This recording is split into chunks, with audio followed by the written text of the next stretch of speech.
Haleluya, puji Tuhan. Selamat siang buat semuanya.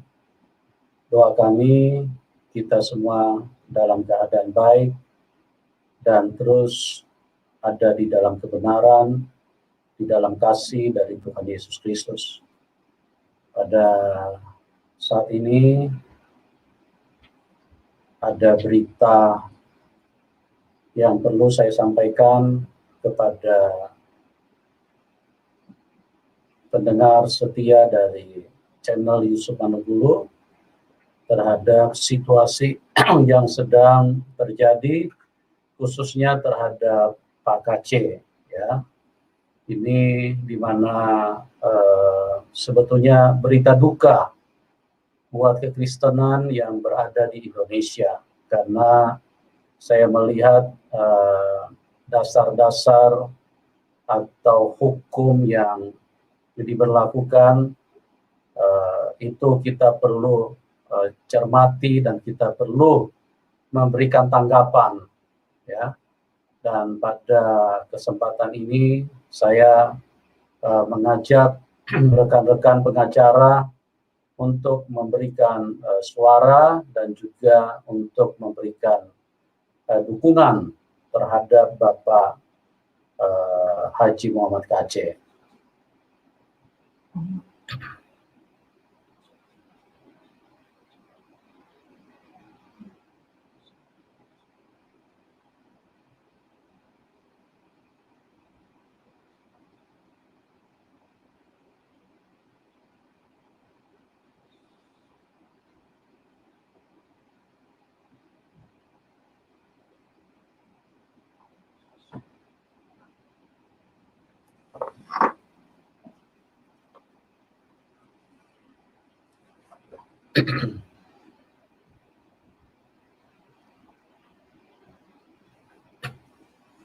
Ya, puji Tuhan, selamat siang. Kita ketemu kembali pada saat ini dan ada hal yang penting untuk saya bagikan, untuk saya share kepada teman-teman tentang kondisi yang dialami oleh rekan kita, teman kita, Bapak Haji Muhammad KC, ya. Karena ini adalah merupakan berita duka bagi kekristenan, ya. Kenapa? Karena saya melihat ini adalah sesuatu yang kita perlu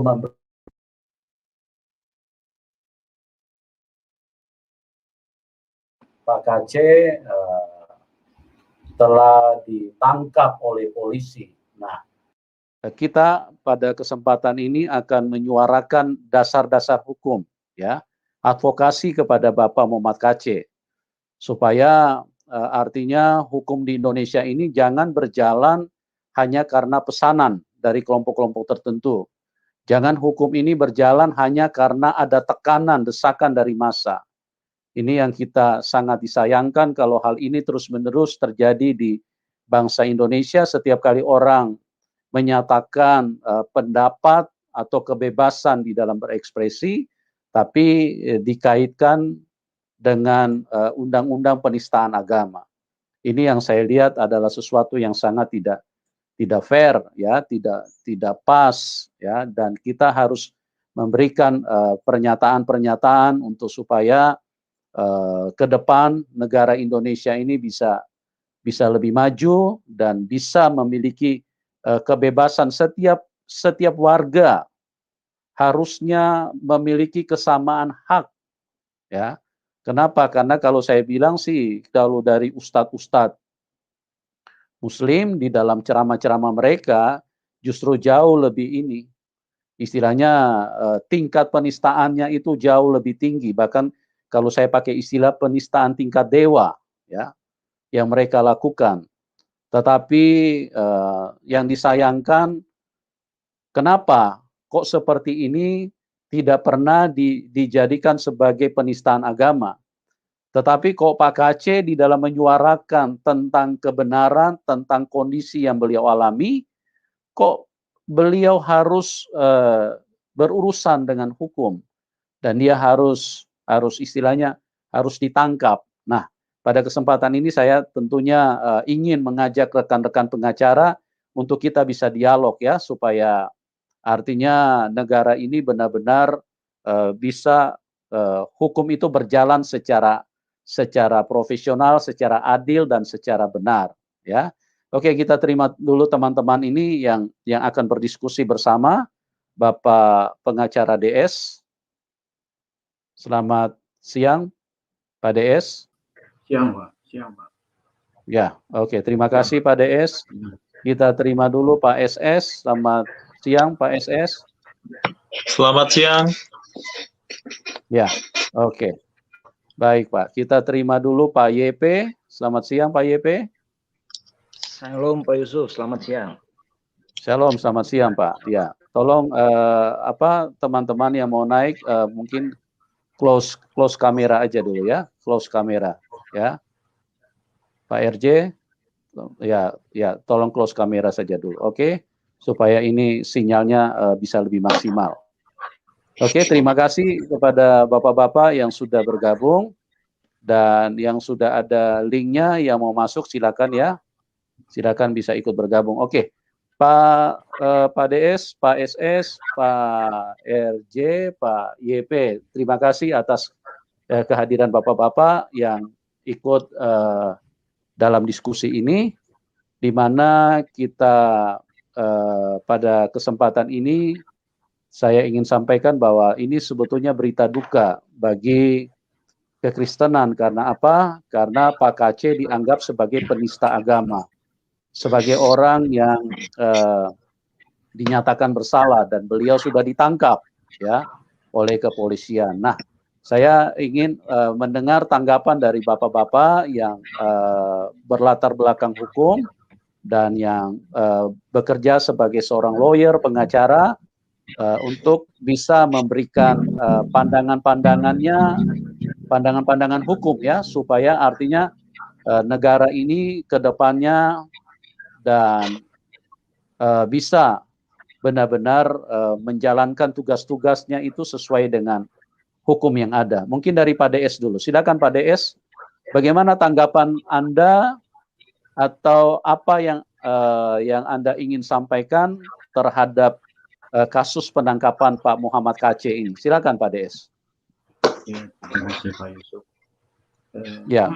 Jadi kasus ini sebenarnya baik ya. Suaranya agak kecil Pak, bisa agak dekat dengan mic-nya Pak DS. Ya, sebenarnya kasus penangkapan Pak KC ini ya membuka mata publik ya, bahwa ada ketidakadilan hukum. Pak, suaranya kecil sekali Pak, bisa mic-nya agak dekat Pak, dekat dengan mulut. Ya udah, saya dekatin ke mulut ini Pak. Halo, sekarang bisa dengar Pak? Ya, oke. Sekarang kedengaran Pak. Bisa dekat dengan mic ya mulutnya supaya ini Pak, bisa suaranya bisa terdengar dengan baik. Silakan Pak. Udah Pak. Sekarang dengar Pak? Ya, oke. Sekarang dengar. Iya Pak. Terima kasih Pak. Jadi kasus Pak KC ini memang harus kita bantu ya Pak. Pak, mungkin bisa ganti handset dulu Pak. Ini suaranya hilang-hilang Pak. Bapak kadang besar, kadang kecil suaranya. Oke, mungkin yang lain aja dulu Pak, nanti saya baru. Oke, baik. Yang lain aja dulu, masih ya. Baik Pak. Oke, kita ke Pak SS dulu. Pak SS, silakan Pak SS. Selamat siang Pak SS. Selamat siang Pak Yusuf. Ya, baik, terima kasih. Ya, silakan. Oke. Jadi mengenai pidana penodaan agama ini memang agak-agak rancu ya dan susah karena definisinya itu nggak pastilah gitu, nggak mantep. Jadi yang hanya mungkin bisa diambil benang merahnya itu apabila ada orang beragama lain yang menafsirkan ajaran agama lain itu yang bukan mainstreamnya gitu. Nah, ini kan sebenarnya luas ini. Nah, jadi memang tidak ada batasan apa sih itu penodaan agama gitu. Lalu jika kita melihat dalam hukumnya di Indonesia itu sejak tahun 1965 itu sebenarnya sudah diatur prosesnya, yaitu orang yang diduga melakukan tindak pidana penodaan agama itu harus diperingatkan dulu dengan keras. Jadi harus diperingatkan oleh 3 instansi. Lalu apabila orang ini masih juga mengulangi perbuatannya, baru bisa diproses pidana. Tetapi dalam sejarahnya, itu kasus-kasus dalam tanda kutip penodaan agama itu memang prosedur ini bisa dibilang tidak pernah jalan. Sampai kasus misalnya Arswendo Atmowiloto dan lain-lain itu tidak pernah. Jadi memang lebih yang lebih terasanya itu tekanan publik sebenarnya. Jadi di sini juga kita lihat tekanan publik itu yang begitu besar. Tapi saya tetap beranggapan, meyakini prosedur inilah yang harus ditempuh. Karena kenapa? Karena bagaimanapun juga kan ada agama-agama di Indonesia itu yang bersifat misi atau dakwah, dan itu tidak bisa dihindari. Gitu. Dan lagi pula ada satu lagi yang penting, bagaimanapun kan ada agama yang memang ajaran agamanya mengkritisi ajaran agama lain. Nah ini kalau misalnya pidana ini diterapkan begitu saja tanpa peringatan atau apa, nah kita bisa bayangkan sendiri kalau ini jalan. Karena memang ajaran agamanya khusus mengkritisi ajaran agama lain. Sementara agama lain yang dikritisi itu, saya berpendapat dan meyakini punya hak jawab. Begitu. Nah, lalu mengenai definisi penodaan agama juga ini makin lama semakin dalam tanda kutip menurut saya semakin berkembang. Makin bias. Karena kenapa? Misalnya kasus Ahok. Ya, oke. Itu sudah berkekuatan hukum tetap ya, saya tidak mengomentari, tetapi saya mencoba berpendapat, Ahok saja itu hanya menyebut nama satu surat saja, itu sudah kena penodaan agama. Jadi memang pidana penodaan agama ini definisinya juga semakin berkembang, menurut saya jadi semakin bias, jadi luas gitu. Jadi lama-lama nanti hanya bercanda sedikit aja, lama-lama jadi penodaan agama. Seperti waktu itu ada kasus seseorang yang memprotes pengeras suara yang terlalu keras, bisa jadi penodaan agama. Jadi saya khawatir lama-lama ini kalau diterapkan, ini semakin bias, semakin rancu, benar-benar akhirnya jadi pasal karet beneran. Gitu. Jadi saya terus terang prihatin, apalagi dengan kabar terakhir ada penangkapan ya, saya kira itu terlalu reaktif lah gitu. Mungkin ya, itu dulu pendapat saya. Iya. Berlebihan ya Pak. Iya. Iya. Sebab ini sepertinya kayaknya tindakan yang dilakukan ini mengarah kepada tekanan massa ya, tekanan kelompok-kelompok tertentu ya. Iya. Kita nggak minum ini, Enerpon. Iya. Karena kayak kasus Arswendo, kita ingat dulu tekanannya juga luar biasa itu kan. Kasus Arswendo sama kasus yang soal yang di Pulau Sumatera itu yang ibu-ibu mengenai pengeras suara terlalu keras, itu kan tekanannya juga begitu besar. Begitu. Jadi sebetulnya undang-undang penistaan atau penodaan agama ini dihadirkan itu menurut Bapak itu untuk apa sebetulnya Pak? Untuk kepentingan kelompok tertentu apa memang seperti apa menurut kacamata ini? Kacamata Bapak, silakan Pak. Jadi kalau menurut saya termasuk yang ini Pak ya, saya termasuk yang berpendapat undang-undang penodaan agama ini mungkin masih diperlukan, asal prosedurnya itu berjalan Pak. Karena kenapa? Sekali lagi saya bilang tadi, ada agama-agama di Indonesia yang memang punya bersifat misi atau dakwah. Jadi kan itu tidak bisa dihindari Pak. Apalagi ada ajaran agama yang khusus mengkritisi, mengoreksi ajaran agama lain. Nah, jadi gesekan atau dalam tanda kutip penafsiran atau pendapat terhadap agama lain itu memang tidak bisa dihindari. Makanya saya lihat prosedurnya ini yang harus dijalankan, harus diperingatkan dulu, gitu. Terlepas dari umat beragama seharusnya juga bersikap dewasa lah, nggak usah terlalu sensitif gitu. Karena kan bagaimanapun juga kan Tuhan yang Maha Kuasa tidak akan berubah atau tidak akan turun ke maha kuasaannya hanya karena dikritisi oleh manusia gitu. Jadi sebenarnya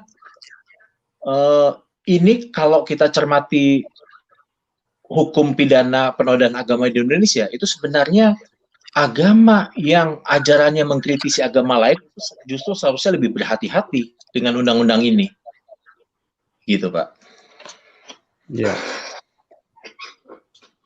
Jadi kalau menurut Pak SS, apakah undang-undang ini bisa dihilangkan apa bagaimana, Pak? Pasal-pasal penodaan agama ini? Saya juga paham kenapa ini tetap masih ada, karena ini isu sensitif, Pak, ya.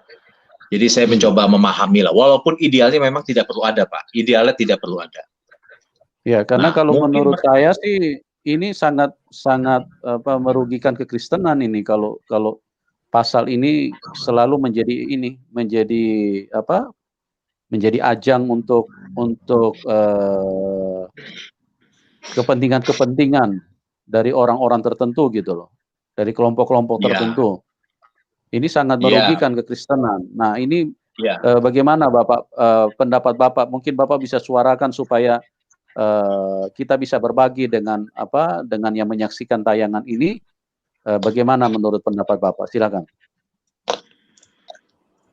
Memang idealnya ini kan termasuk kebebasan bersuara juga, jadi dan juga kebebasan beragama. Lalu kan kita juga tahu ada agama yang memang bersifat dakwah. Jadi gesekan atau apa itu tidak bisa dihindari lah. Jadi memang idealnya sih undang-undang ini tidak perlu ada lagi gitu, Pak. Karena ini kan juga produk lama.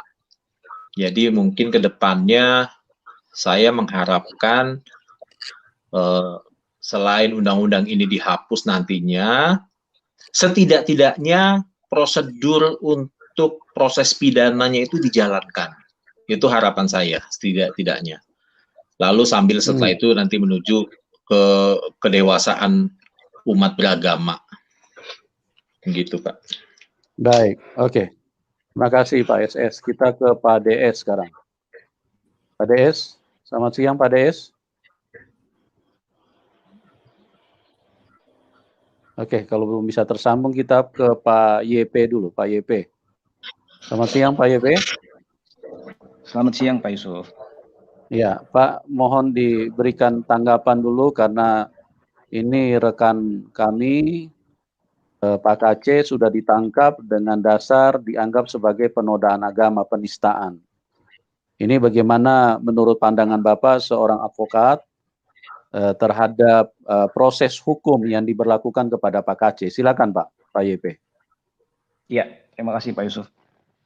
Jadi memang info dan berita yang sudah tersebar di mana Pak Muhammad KC juga sudah ditangkap, memang yang kami pahami di dunia advokat itu merupakan bagian dari upaya paksa dari aparat, Pak.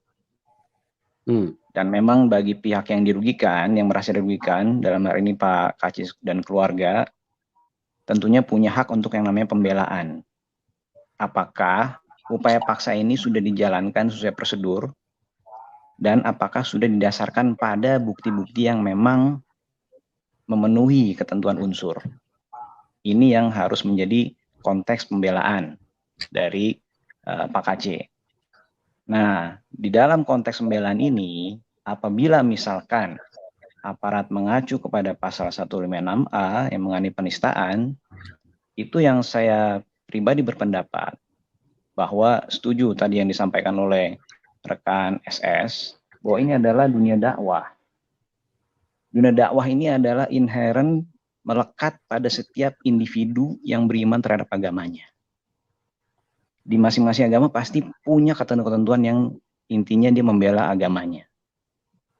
Nah, dalam konteks membela agama ini, dalam konteks dakwah ini, terus terang kalau dicari konteks atau contoh sederhananya, ini kan seperti sales mobil.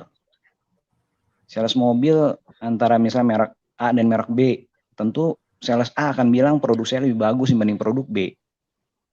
Dan itu tanpa bisa dihindari bahwa dia juga akan membicarakan tentang produk B. Karena kan demi untuk mengunggulkan produk A-nya dia.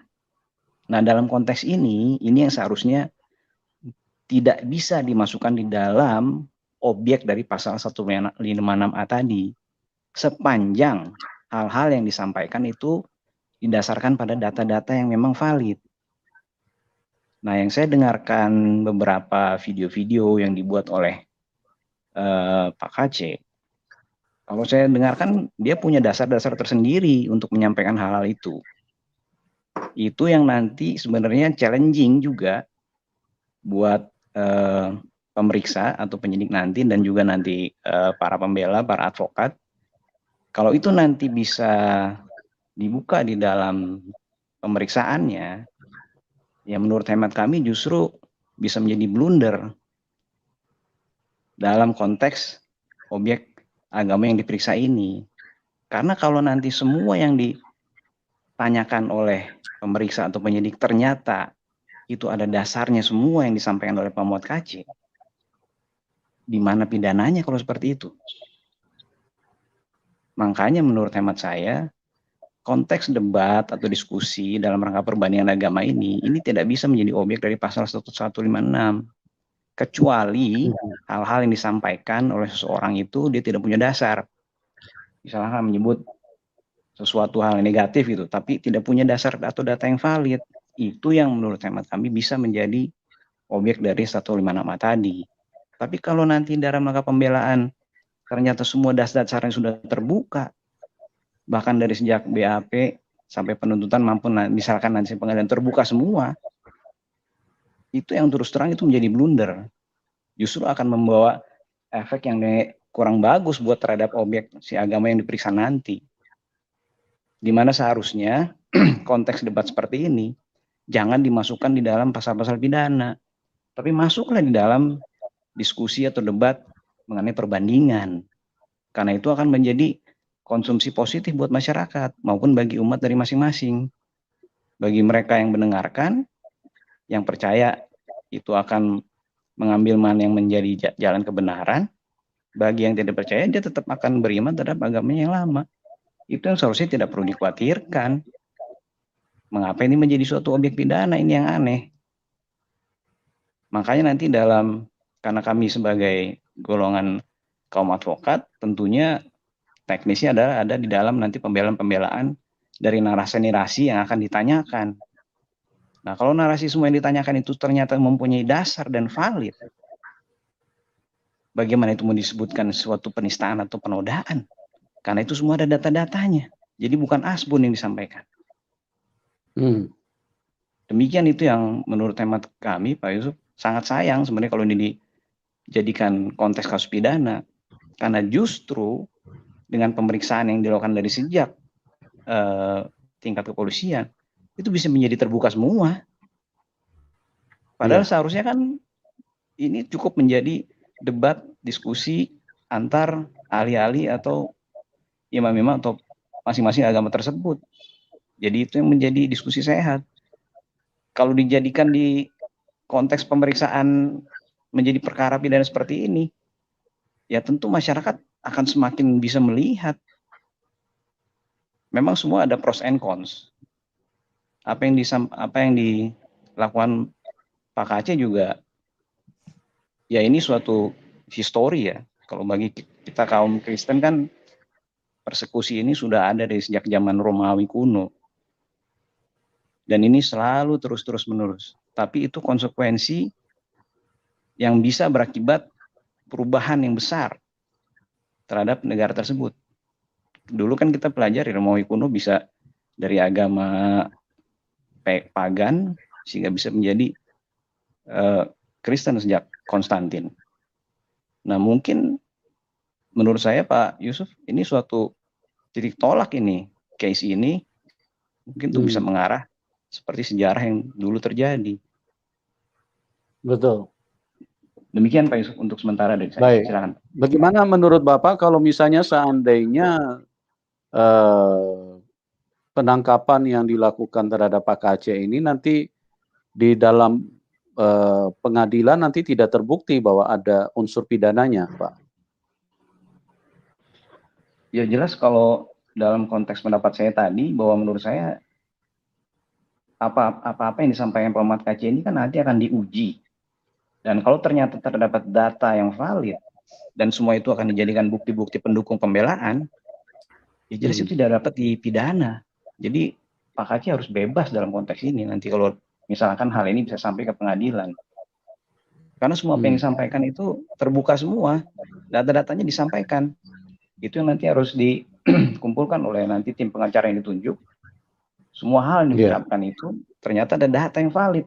Itu akan sulit itu. Mau dipidana gimana kalau itu datanya ada? Bisa dilakukan ini nggak, Pak? Bisa dilakukan penuntutan balik nggak, Pak? Kalau hemat saya ini penuntutan balik mungkin hal yang nomor 2 mungkin nanti jadi pertimbangan, Pak Yusuf. Karena kan pertama kalau penuntutan balik itu ini kan kalau namanya kasus pidana itu kan negara melawan orang yang melakukan tindak pidana. Kalau penuntutan balik kita mesti cari dasar pertimbangannya. Artinya penuntutan balik itu kan mesti ada unsur pidana yang dilakukan oleh pihak yang melaporkan. Nah, kalau pihak yang melaporkan ternyata unsur pidananya belum kita temukan, ya makanya menurut saya itu nanti biar menjadi pertimbangan kedua aja, Pak. Tapi yang penting sekarang fokus terhadap pembelaan yang diberikan kepada Pak KC nantinya. Demikian, Pak. Baik Pak YP. Jadi menurut Bapak tindakan yang dilakukan kepolisian untuk menangkap Pak KC itu menurut Bapak seperti apa, Pak? Kalau menurut kacamata hukum, apakah berlebihan atau bagaimana, Pak? Memang yang namanya upaya paksa itu harus sesuai prosedur. Dan ada dokumen-dokumen yang harus dilengkapi dalam rangka pelaksanaan upaya paksa. Kalau ternyata di situ ada celah, itu yang menjadikan bahan pembelaan terhadap pihak yang dilakukan penangkapan. Nah, pembelaan itu tentunya nanti di pengadilan bisa dalam bentuk eksepsi, bahwa ternyata ada prosedur yang tidak dipenuhi pada waktu proses pemeriksaan di awal, itu yang akan melemahkan kasus ini. Gitu. Jadi kalau pertanyaannya adalah apakah penangkapan ini sudah sesuai atau ya itu nanti tugas pengacara menurut saya, Pak, untuk diperiksa apakah sesuai prosedur dan sesuai dokumennya sudah dipenuhi. Karena kalau ternyata masih ada celah, itu menjadi bahan pembelaan dari pihak pengacara nantinya. Demikian, Pak. Baik. Oke, Pak. Terima kasih. Oke, kita ke Pak SE. Pak SE, selamat siang Pak SE. Bisa dengar? SE siapa? Di-unmute dulu. Iya. Pak SE bisa di-unmute dulu Pak SE. Oke, kita ke Pak HB dulu, Pak HB. Pak HB, selamat siang Pak HB. Di-unmute dulu Pak. Pak HB. Pak HB. Di-unmute dulu Pak. Dibuka dulu mic-nya Pak. Tidak terdengar suaranya. Pak HB, Pak AB. Oke, Pak RJ dulu. Pak RJ silakan Pak RJ. Pak RJ, selamat siang Pak RJ. Tolong di-unmute dulu Pak. Ya, Pak. Ya. Pak Yusuf, silakan saya Pak. mau bicara, ya kan? Ini kan Ya, pernah undang-undang ini pernah diuji apa? Dia minta direvisi, di review kan ke MK. Tapi memang dibatalkan. Pasal 165 ini dibatalkan dan tetap mempertahankan pasal ini. Dengan argumentasinya adalah, tapi saya nggak terlalu ini. Itu pada masa ketua MK-nya pada saat itu Mahfud MK itu, pas 165 ya. Persoalan ini kan sebenarnya kalau kita berbicara ini nggak usah kita bicara salah hukum, tapi ini adalah persoalan mayoritas diuntungkan di dalam pasal ini. Jadi kesemena-menaan dan pemaksaan, tekanan. Jadi sebenarnya tidak memainkan dalam argumentasi hukum di sini. Nah, lebih banyak adalah tekanan massa nanti yang dimainkan. Kan banyak kasus-kasus presiden yang terjadi kayak kasus Liana di Sumatera Utara, di Porsche, di Tanjung Balai, hanya karena ngobrol ngalur ngidul antara ibu-ibu karena dibilang bahwa suara tuanya kegedean, akhirnya menimbulkan itu jadi penistaan agama. Kan itu. Kasus Tarik Serudo kan sebenarnya juga kasus ecek-ecek, cuma karena memang persoalan tekanan massa. Karena apa Pak? Persoalannya adalah waktu itu kan rankingisasi Muhammad itu kan 10, sementara Arswendo nomor 9. Dan itu dianggap penistaan agama kan. Jadi emang sulit kali kalau kita bicara ini. Ini memang akan menjadi persoalan. Ini bukan persoalan rasionalisasi hukum sebenarnya. Ini persoalan adalah tekanan massa yang dimainkan, akhirnya hukum tidak rasional. Sama seperti apa yang dilakukan, yang penangkapan terhadap si Saifuddin Ibrahim. Jadi hukum kan bukan karena persoalan apa, memang tekanan massa. Semua itu, inilah negara hukum. Tapi bagaimanapun kita akan tetap berargumentasi hukum, mengatakan dari awal saya yang bilang Pak, bahwa ini adalah kita akan berbicara mengenai kebebasan berekspresi dan pendapat yang dijamin oleh undang-undang. Itu adalah hukum tertinggi sebenarnya di Undang-Undang Dasar 45 itu adalah hukum tertinggi daripada pasal-pasal lain. Seharusnya kalau mengacu pada undang-undang itu dengan sendirinya adalah gugur pasal 156 ini.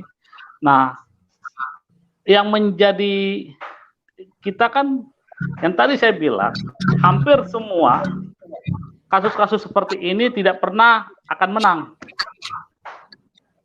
Tapi minimal, maksimal kita berjuang. Gitu, Pak. Kasus-kasus seperti ini ya hampir tidak menang. Kita pernah kenal kasus Yusuf Roni. Kenapa? Menurut Bapak kenapa tidak menang, Pak? Tidak bisa menang?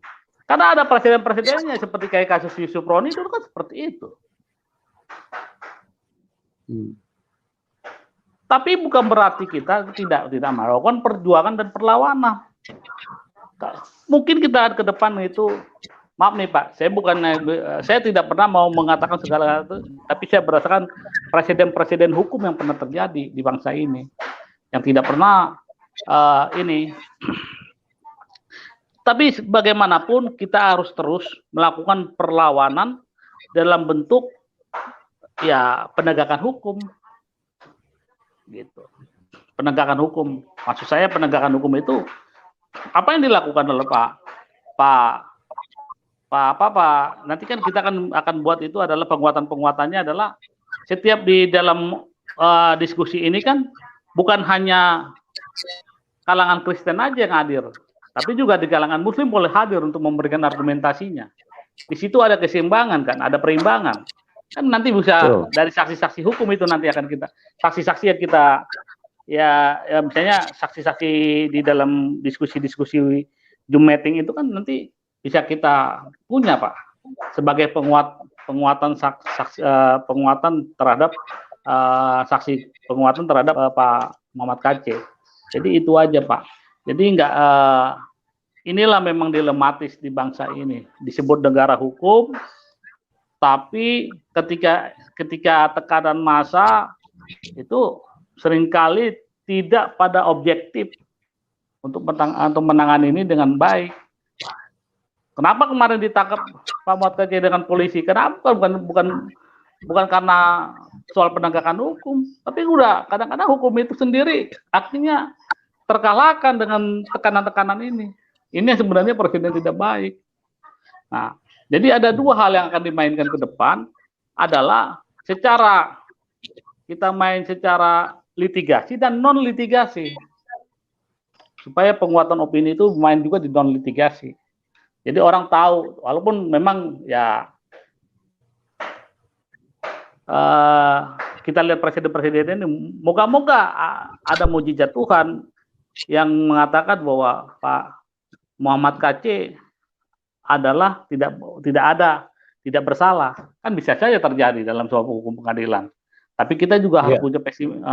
Tapi yang saya tadi bilang ini adalah persoalan presiden hukum yang sering terjadi. Nah, presiden hukum itu yang bayangkan saja ibu-ibu yang kasus Tanjung Balai itu kan hal yang ecek-ecek, tapi tiba-tiba menjadi hal yang luar biasa dan menjadi perhatian publik. Ini juga karena persoalan tekanan-tekanan ini, ya kan? Kalau kita mau jujur, ini adalah pasal untuk merugikan kita sebagai orang, kalau istilah kata sebagai orang minoritas. Karena ini pasal untuk kekuatan untuk mayoritas untuk melakukan tekanan dan penindasan. Jadi itu, Pak Yusuf Manibulu. Baik. Tapi meski begitu, kita tetap berjuang, kita tetap berupaya untuk melakukan pembelaan-pembelaan hukum terhadap Pak Muhammad Kc. Oke, makasih Pak Yusuf. Ya. Baik, terhadap hak asasi manusia bagaimana Pak? Kalau misalnya seandainya ini terus terjadi kepada pihak minoritas, ya, yang merupakan tekanan-tekanan dari mayoritas. Nah, kalau misalnya ini kita suarakan untuk supaya hukum internasional bisa melirik terhadap perlakuan-perlakuan hak asasi manusia gitu loh. Bagaimana menurut Bapak? Itulah saya tadi bilang kan, Pak, dalam pembelaan kita terhadap Pak Muhammad Kc ada 2 kegiatan pembelaan yang kita lakukan. Pembelaan litigasi adalah pembelaan yang kita lakukan dalam bentuk-bentuk hukum dan argumentasi hukum dan legal hukum yang ada di pengadilan nanti. Tapi pembelaan kedua adalah non-litigasi. Non-litigasi ini adalah untuk membangun opini publik bahwa ada terjadi segala sesuatu persoalan penindasan terhadap kalangan minoritas di negara yang mengatakan negara hukum. Lalu nanti itu akan menjadi akan menjadi catatan bagi Komnas HAM maupun juga dunia internasional persoalan-persoalan ini, bahwa ada terjadi pelanggaran HAM terhadap kebebasan berekspresi, kebebasan dalam mengeluarkan pendapat, kebebasan orang untuk berpindah agama, kebebasan orang untuk menyampaikan mengapa dia pindah agama. Ini kan sebenarnya kan Pak Muhammad Kc kan dia intinya dia lebih pada ingin mengatakan kenapa aku pindah agama. Itulah argumentasi yang dia lakukan. Sebenarnya ketika dia menyampaikan itu kan bukan hanya menyampaikan dalam bentuk-bentuk pribadi. Hanya lebih pada saya lihat ya, forum-forumnya adalah forum-forum di mana ada diskusi di situ dan semua orang bisa masuk di situ. Artinya tidak monolog, tapi ada di situ dialog di sana. Jadi itu juga bisa menjadi nanti catatan kita, Pak, dalam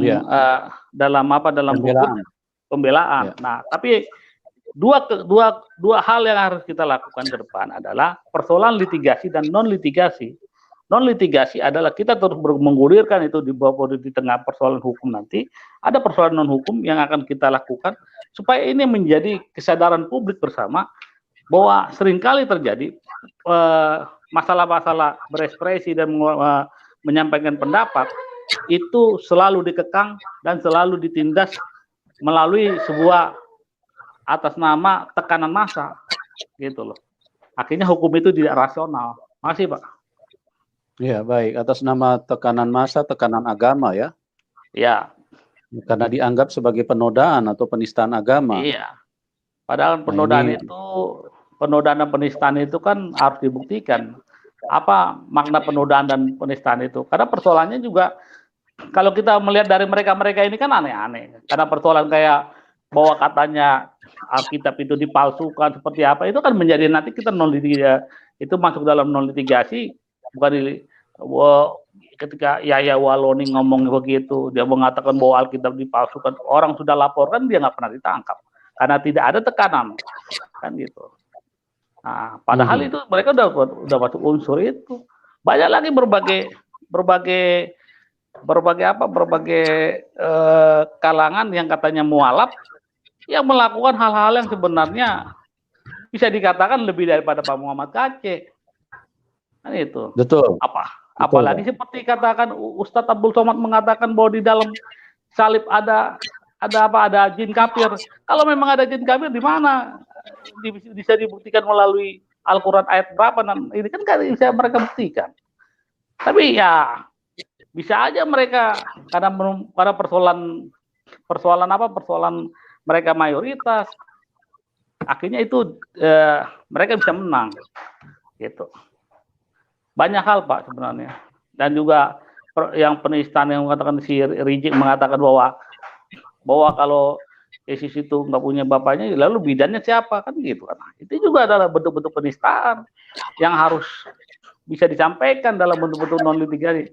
Jadi biar juga kita sampaikan juga kepada masyarakat, kita sampaikan juga kepada dunia internasional bahwa ada persoalan pelanggaran HAM di Indonesia melalui Pak Muhammad Kc. Hak asasinya dirampas dengan tindakan semena-mena. Ya kemarin karena dia cuma pakai kolor doang, pakai celana pendek aja langsung dibawa begitu. Hanya karena tekanan masa yang ada di Bali kan. Gitu. Semestinya kan polisi tidak di situ. Bukan tekanan massa di Bali, Pak. Apa, tekanan massa dari atas pernyataan yang disampaikan oleh pengurus MUI. Ya. Maaf mungkin gitu. Nah, tekanan mungkin saya sedikit agak ini tadi. Tekanan massa yang atas pengurus MUI itu kan sebenarnya polisi tidak bisa melakukan hal itu. Jangan hanya karena tekanan-tekanan begini. Lama-lama orang kita nggak tahu, dikit kepleset ngomong, lalu serta-merta langsung tangkap, ya kan? Seperti kayak kasus Ahok itu sebenarnya kasus jauh kali itu sebenarnya, bukan kasus di pilkada dia ngomong, tapi berapa tahun yang lalu diedit, lalu itu menjadi pembenaran. Ini kan harus kita sampaikan gitu. Ya, sepanjang pengalaman saya lihat persoalan penistaan agama ini tidak pernah kalangan minoritas itu dimenangkan di dalam pengadilan. Terakhir adalah mungkin Pak Saifuddin Ibrahim. Terakhir kalau Bu Liana kan itu kan orang Konghucu sebenarnya, bukan orang apa ya, dia hanya bicara karena persoalan toa. Ini persoalan toa aja diomongin sampai orang masuk penjara, kan luar biasa ini. Ya, hukum yang tidak berjalan di dalam ini ya, tidak berjalan dalam kebenaran itu. Jadi itu Pak, jadi seringkali atas nama ini kan karena atas nama ini juga harus kita sampaikan juga ke depan bagi mereka yang mengatakan bahwa partai nasionalis, partai yang katanya lebih pada, kan ini kan juga kadang-kadang partai nasionalis ini kan kalau kasus begini tidak ada untuk berbicara, maupun di Komisi 3 maupun apa. Tapi oke lah, kita abaikanlah itu.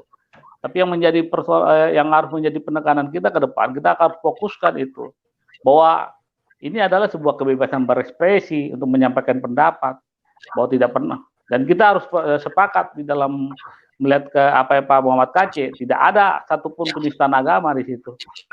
Gitu.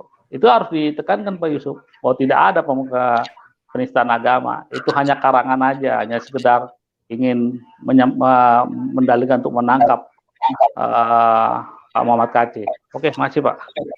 Pak RJ, ini pada tingkat mana kondisi ini sehingga kita bisa mengarahkan ke non-litigasi? Non-litigasi itu kan nanti kan itu akan kita disampaikan Pak. Kayak misalnya Bapak nanti setiap hari mengudara dengan sebuah kegiatan itu, sampaikan aja terus bagaimana gitu. Kedua adalah beropini terus kita di dalam media sosial tentang persoalan-persoalannya Pak Muhammad Kc. Tapi memang maksud saya begini Pak, maksud saya begini. Ini kan hak asasi manusia di dalam kebebasan berekspresi, terus mengeluarkan pendapat, berceramah, tentu kan semuanya ada dasar-dasarnya. Apalagi itu disampaikan di ruang publik, bukan secara monolog, secara satu arah. Jadi artinya dari pihak-pihak teman Muslim pun bisa mempunyai hak jawab. Nah, kalau dengan adanya penangkapan seperti ini, kan berarti hak asasi seorang Muhammad Kc itu kan dihilangkan, Pak. Nah, maksud saya pada saat mana kondisi ini kita bisa membawanya ke hukum hak asasi supaya dari pihak-pihak yang berkaitan bisa memberikan bantuan supaya jangan sampai terus terjadi ada lagi KC-KC yang lain gitu loh, Pak. Ya. Bapak mungkin bisa memberikan dasar-dasar hukumnya pada saat kondisi level mana itu bisa kita arahkan untuk meminta perlindungan hak asasi manusia gitu. Kan ini mungkin bisa sampai ke internasional, Pak, gitu loh. Pada saat mana itu kondisi itu memungkinkan. Ini kan akan menggulir terus, akan menjadi perhatian bagi dunia internasional. Kalau kita bisa setiap kali nanti baik dia persidangan ataupun tidak di persidangan, itu terus diopinikan, diapakan, supaya itu menjadi perhatian. Nah, perhatian internasional itu kan menjadi perhatian internasional. Mungkin Pak Yusuf Manipulu juga nanti bisa buat dialog-dialog yang lebih kreatif lagi tentang bagaimana Pak Muhammad tentang kasus-kasus Muhammad Kacé. Jadi dia terus kita gulirkan terus, Pak. Dan itu akan menjadi perhatian bagaimana membangun opini dan terciptanya opini. Karena kalau opini itu kan, opini publik itu kan dia tidak karena jumlah orang banyak, tapi satu orang pun bisa mempengaruhi opini seluruh orang. Nah, jadi itu yang akan kita sampaikan ke depan, persoalan-persoalan seperti ini, gitu. Dan itu juga bisa kita akan sampaikan ke Komnas HAM. Ya. Kenapa Komnas HAM internasional maksud Bapak? Komnas HAM internasional? Saya nggak tahu kalau Komnas internasional itu di mana sini perwakilannya ya Pak. Saya nggak tahu. Tapi nanti coba dicek lagi. Di Komnas HAM yang ada sekarang juga di Indonesia ini juga harus kita sampaikan, gitu. Bahwa kenapa? Inilah perjuangan hukum kita dalam non litigasi juga Komnas HAM. Bahwa banyak kali terjadi persoalan-persoalan sebenarnya yang tidak perlu ada, yang tidak perlu dilakukan, bahwa mereka tidak pelanggaran hukum, tapi terjadi penindasan di sana, terjadi di mana negara abai, negara lalai terhadap warganya. Ini kan Muhammad Kacé ini kan dia dibiarkan, diabaikan oleh negara. Dan para kelompok-kelompok MUI maupun massa MUI ini dengan semena-mena mereka melakukan itu. Karena apa? Karena mereka tahu bahwa mereka itu mayoritas. Tapi meskipun demikian, kita akan menggugat negara supaya negara hadir. Nah, itulah melalui Komnas. Kita laporkan ke Komnas HAM. Nah, dari hasil Komnas HAM, kita akan sampaikan itu di dalam, kita suarakan lagi, terus-menerus bergulir sampai dunia internasional mengetahui. Mungkin gitu Pak Yusuf Manuli. Iya. Saya nggak tahu kan kalau itu kan di dunia internasional, kalau masalah hak asasi kalau nggak salah di Den Haag ya, di ininya. Kalau di Den Haag ya. Tapi kalau perwakilannya di Indonesia saya nggak tahu apakah ada apa enggak. Karena saya belum pernah dengar teman-teman menyampaikan itu ada perwakilan di sini. Tapi kalau Komnas HAM ya kan adanya di Jalan Latul Harari. Tapi mungkin itu aja Pak. Kita akan berjuang terhadap persoalan ini baik secara litigasi dan non litigasi. Tapi maaf kalau mungkin saya seperti pesimis, bukan saya pesimis, tapi itulah presiden hukum yang terjadi di negara ini, di mana tidak pernah ada kasus-kasus seperti ini memenangkan kalangan minoritas. Karena kalau dia dimenangkan, biasanya mereka akan melakukan kekacauan-kekacauan yang luar biasa. Mereka akan melakukan tekanan massa, mereka akan membuat kericuan-kericuan. Itu mereka akan lakukan itu. Memang ini udah grand strategi yang mereka lakukan. Saya nggak tahu apakah karena kenapa, tapi saya tahu juga karena mungkin juga ini kan ya bagian dari sebuah politisasi agama yang dimainkan di Indonesia kan salah satunya ini. Sebagai posisi tawar mereka terhadap negara, bahwa mereka ada, mereka eksis, mereka perlu diperhatikan. Padahal mereka itu sebenarnya lebih kecil dari kalangan mayoritas itu. Mungkin itu, Pak. Baik. Iya, Pak. Karena saya sebagai orang Kristen, sebagai hamba Tuhan, merasa ini sangat mengancam ya keberadaan umat Kristen, dan ini harus terus disuarakan supaya artinya dari internasional pun bisa melihat ada kondisi seperti ini di negara yang memang berasaskan negara hukum, tapi hukumnya berjalan hanya berdasarkan tekanan-tekanan massa itu. Nah, ini kan sangat disayangkan, dan kita perlu terus untuk menyuarakan ini ya. Dan ini merupakan berita duka buat kalangan kekristenan. Jadi saya berharap juga teman-teman kekristenan untuk bisa bersatu, untuk terus menyuarakan sebelum Anda juga menjadi korban nanti di hari-hari selanjutnya. Karena kalau ini tidak disuarakan, maka sepertinya apa yang mereka suarakan, apa yang mereka lakukan, itu akan menjadi sebuah kebenaran, padahal ini sangat merugikan kelompok-kelompok minoritas seperti kita-kita ini. Seperti misalnya Rizik Syihab itu yang pernah bahkan mempublikasikan lewat YouTube-nya bahwa penggal kepala pendeta-pendeta. Nah, ini seperti ini kan kok dibiarkan gitu loh. Niat itu, niat yang sudah ada bahkan disuarakan, mengajak, memprovokasi orang lain. Tapi kok nggak pernah ditangkap gitu loh. Mungkin bagaimana menurut pendapat Bapak? Coba Bapak sampaikan. Itulah yang saya bilang bahwa negara abai. Ketika ada pengancaman seperti itu, itu kan udah pengancaman. Udah ada rencana untuk melakukan pembunuhan. Dengan mengatakan menyuruhkan penggal. Nah, tapi kan nggak ditangkap. Karena apa? Memang persoalan ini adalah karena di negara seringkali tekanan massa. Karena kalau mereka adalah punya massa banyak, seringkali para kalangan-kalangan partai politik itu memanfaatkan mereka. Memanfaatkan mereka. Sama hal seperti kasus GKI Yasmin, kita tahu. Maaf, mungkin itu kan penodaan. Dia sudah dimenangkan di Mahkamah Agung. Dan dalam kasasinya sudah dimenangkan. Tapi apa? Sampai SBY pun selesai dia kekuasaannya, dia tidak pernah itu eksekusinya. Nah, bahkan kemarin itu adalah sebenarnya itu udah penyimpangan di dalam sebuah keputusan hukum, karena kasasi itu jelas tidak ada itu mengatakan merelokasi dari tempat yang sebenarnya ke tempat yang ke tempat lain. Kata-kata makna redaksi dari relokasi itu nggak ada. Nah, ini yang terjadi. Menurut saya memang ke depan kita harus memiliki Pak Yusuf, selain ada tim advokasi, jadi harus juga dibuat lagi tim media. Kenapa tim media itu? Supaya gini Pak Yusuf, supaya kalau bisa adalah orang-orang yang memiliki jaringan media itu bisa mengundang Reuters, bisa mengundang CNN internasional untuk meliput Pak Muhammad Kc ke depan. Supaya itu akan menjadi perhatian publik.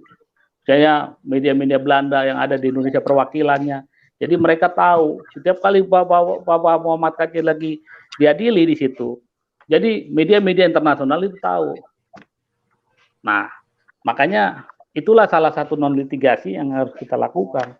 Supaya itu akan menjadi catatan tersendiri nanti di dunia internasional mengenai persoalan kebebasan berekspresi dan menyampaikan pendapat itu masih belum bisa tersampaikan dengan baik di Indonesia ini. Bahwa masih ada pelanggaran HAM mengenai kebebasan berekspresi ataupun kebebasan orang beragama. Nah, itu akan menjadi catatan tersendiri bagi pemerintah ke depan. Oke lah, mungkin di dalam negeri pemerintah kita kelihatan baik-baik saja. Tapi kan kalau di dunia internasional itu kan menjadi catatan. Oleh karena itu kita butuh tim media, harus ada Bapak buat itu media ke depan untuk memfokuskan kapan liputan-liputan yang ada di liputan Pak Muhammad Kc nanti dari dia dari sampai semenjak ditangkap sampai nanti vonis terakhir itu harus menjadi tidak boleh terabaikan. Semua orang harus tahu dan itu menjadi perhatian publik, gitu. Iya. Nah, jadi kalau bisa sidangnya sidang terbuka, Pak. Jadi semua bisa nonton gitu. Memang itu akan sidang terbuka, Pak. Kalau kasus ini nggak ada sidang tertutup. Sidang tertutup itu adalah kalau misalnya kayak pakai TV live, saya nggak tahu. Dulu kan pernah waktu zamannya si ini. Tapi kan sekarang udah nggak boleh. Waktu kasus Mirna dulu kan. Karena itu memang melibatkan kekuatan besar para pengusaha orang-orang kaya bohir-bohir Cina. Maaf nih bukannya rasis, Pak. Jadi adalah kekuatan bohir yang pada saat itu bermain di sana. Nah, kalau kasus ini pasti akan nanti yang itu ya, Pak, yang kopi cyanida itu ya. Kopi cyanida. Itu kan coba Bapak bayangkan live begitu kan berapa miliar tuh habis sekali live. Kalau apalagi dia sampai 1 harian itu penuh. Saya nggak tahu apakah televisi itu dibayar atau memang ada main di belakang itu untuk membayar itu kan. Karena kita nggak tahu namanya, apalagi itu tidak berhenti live-nya. Nah, tapi saya tahu belakangan saya dengar informasinya udah nggak boleh lagi seperti itu. Tapi memang kalau persidangan seperti ini biasanya persidangannya terbuka, Pak. Enggak, maksud saya yang seperti kayak kopi cyanida itu, si Mirna tuh. Hampir nggak mungkin lagi, Pak, nggak boleh karena itu udah ada fatwa Mahkamah Agung kalau masalah persidangan begitu, Pak. Sudah nggak boleh lagi. Kalau boleh sih pasti apa? Kalau bisa begitu kan udah live itu dunia media-media internasional. Tapi mereka datang aja untuk meliput aja, jangan sampai ketika Pak Muhammad Kc dalam kasus ini itu tidak terdengar kabarnya, beritanya dan lain-lain. Itu sangat Pak Muhammad Kc bisa dirugikan di sana. Gitu. Iya. Jadi kita harus support secara perhatian publik itu melihat persoalan Pak Muhammad Kc dengan baik, sehingga dia tidak dirugikan. Kalau misalnya kita biarkan tidak senyap saja, besok udah getok palu tuh, vonis. Makanya perlu perhatian. Makanya saya mengetuk teman-teman para pengacara untuk terpanggil hatinya untuk memberikan bantuan, ya, bantuan dukungan hukum, bantuan hukum kepada Bapak Muhammad Kc supaya apa yang terjadi terhadap beliau itu benar-benar bisa ada ada istilahnya ada perimbangan gitu. Iya, boleh berkomentar, Pak? Boleh, silakan Pak. Oke, Pak Konsultan, silakan. Ya, terima kasih Pak Yusuf. Sorry, agak telat bergabung karena tadi barusan ikut sidang di pengadilan negeri Jakarta Pusat ya. Nah, saya coba memikir dulu dekat rel kereta api, jadi kalau ada suara kereta api mau dimaklumi Pak. Ya, oke Pak, menurut saya gini, ini kan saya justru benar-benar mengecam ini. Ini memang memperpanjang daftar tindakan diskriminasi dan kriminalisasi atas intoleransi terhadap kaum Kristen ya.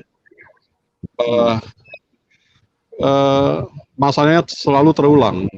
Jadi kasus-kasus yang terjadi di negara kita kerap muncul akibat, menurut saya itu desakan publik atau massa. Ini jelas memang membuat proses penegakan hukum menjadi rentan melanggar HAM itu. Dan rentan dengan tafsiran publik dan penegak hukum.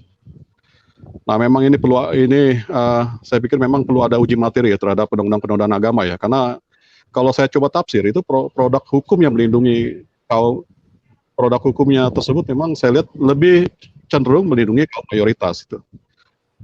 Dan kesan mengandung multi tafsir dan akhirnya kaum minoritas lah yang menjadi korban. Dan ini terus berulang-ulang. Dan saya sih sebenarnya agak sedikit kecewa juga dari pihak-pihak teman-teman Muhammad Kc yang tidak mengantisipasi konsekuensi apa yang yang sudah dilakukan oleh pihak Pak KC. Nah, kalau dari sisi konteks penginjilan atau gospel, itu memang sudah nggak laku lagi dari sisi manual. Memang media sosial itu alat Tuhan untuk penyebaran Injil, sehingga itulah yang harus dimanfaatkan. Dan saya sih justru dari awal sudah mendesak contoh Pak Saifuddin Ibrahim, menjauhlah dari Indonesia, tapi dari sisi tugas pelayanannya sudah tidak bisa lagi face to face, tapi lewat media sosial, dan itu sangat efektif ya. Contohlah Christian Friends. Nah, kembali ke persoalan Pak KC yang saya dengar tadi cukup kaget, dia diproses, ditangkap, dilakukan tindakan penangkapan. Nah, saya nggak tahu apakah ada surat pemanggilan. Nah, ini kalau saya lihat sih, saya sih melihat ada pelanggaran serius dari pihak penegak hukum ya. Iya. Ada kesalahannya itu di pemaksaan. Nah, saya belum dengar bahwa Pak KC sudah tiba di Mabes Polri, tapi dalam proses perjalanan dia ke sana jauh lebih cepat dilakukan semacam penawaran advokasi kepada pihak polisian. Tim hukumnya sudah cepat bergerak ke sana gitu loh. Jangan sampai dalam proses pemeriksaan terhadap beliau semuanya penuh dengan tekanan dan intimidasi. Nah, Pak KC walaupun dia hamba Tuhan, tetap sisi kemanusiaannya pasti dia akan alami dari sisi kelemahan, tekanan gitu ya. Jadi saya pikir perlu ada semacam pendampingan cepat terhadap beliau, dan kita perlu keberanian untuk melakukan perlawanan terhadap pihak kepolisian dari sisi argumentasi hukumnya. Nah, ini bagi saya ini udah termasuk pelanggaran berat dan terus terulang-ulang. Nah, saya pikir nih berkaca dari masalah ini, dan ini akan terus berulang-ulang, tapi kita tidak ada semacam antisipasi bagaimana hal-hal KC-KC berikutnya terjadi. Nah, saya sih perlu sinkronisasi, sinergi antara kita dari pihak praktisi hukum dan dengan Pak Yusuf, perlu dibentuk LBH benar-benar khusus untuk melakukan pendampingan hukum terhadap pihak minoritas, khususnya pada pihak Kristen. Nah, yang saya coba usulkan itu adalah nanti kita akan sinergi dengan para kedubes untuk adanya semacam sinergi gitu loh. Suatu saat ini ada semacam intimidasi dan kriminalisasi, kita sudah sounding ke mereka dan mereka ikut turut campur tangan. Selama ini kita tidak memberikan semacam penarikan terhadap kita tidak menarik mereka untuk coba ikut intervensi. Nah, ini saran saya perlu terobosan. Ya, betul. Dari pihak kita ya. Nah, ini karena proses sudah berjalan dan masuk dalam proses penyidikan, dan kita juga perlu mempersiapkan argumentasi hukum biar hakim perlu kalau bisa melakukan penemuan hukum baru.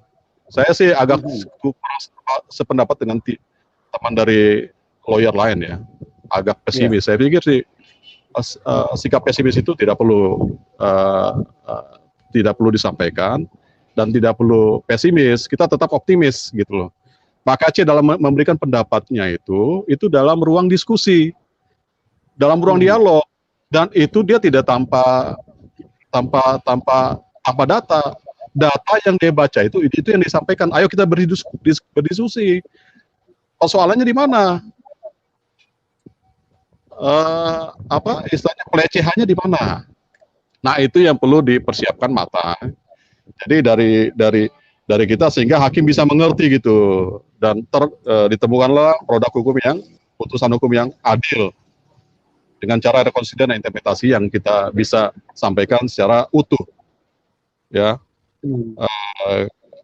kita juga bisa memberikan pemahaman yang baru kepada pihak hakim bahwa memang delik penodaan agama masih belum jelas ini di Indonesia. Inilah yang mengakibatkan inkonsistensi penafsiran aparat penegak hukum akan makna penodaan agama. Nah, ini pasti akan berdampak pada pelanggaran HAM. Nah, itu saya pikir sih akan ada nanti KC-KC lainnya yang akan dilakukan, karena ini bukan rahasia umum lah. Mereka melakukan tindakan hukum itu karena atas desakan. Nanti kita akan siapkan bukti bahwa bagaimana dengan pihak-pihak yang sudah melakukan penodaan agama terhadap pihak Kekristenan. saya minta polisi menjawab itu mana tindakannya. Nah, jadi ada semacam keseimbangan. Jadi kalau kita berhadapan dengan pihak penegak hukum, kita harus lebih smart untuk bisa mengalahkan gitu. Cara argumentasi mereka dari sisi hukum, untuk kita lebih jago gitu loh, sehingga mereka pun mengarahkan ke opsi A, kita udah bisa mematahkan itu. Nah, saya pikir sih sebenarnya kita udah mempersiapkan hal-hal yang bisa membantu pihak KKC dalam memberikan edukasi dan tafsiran hukum yang bisa masuk logika pihak penegak hukum. Seperti itu, Pak. Jadi saya sih berharap dengan Pak Yusuf, dengan adanya perhatian penuh terhadap Pak KKC, perlu dibentuk khusus untuk kaum Kristen. Karena ini akan terus berulang, Pak. Tapi perlu diperluas konteks pembelaannya dengan menggandeng pihak-pihak lembaga internasional atau kedubes gitu loh.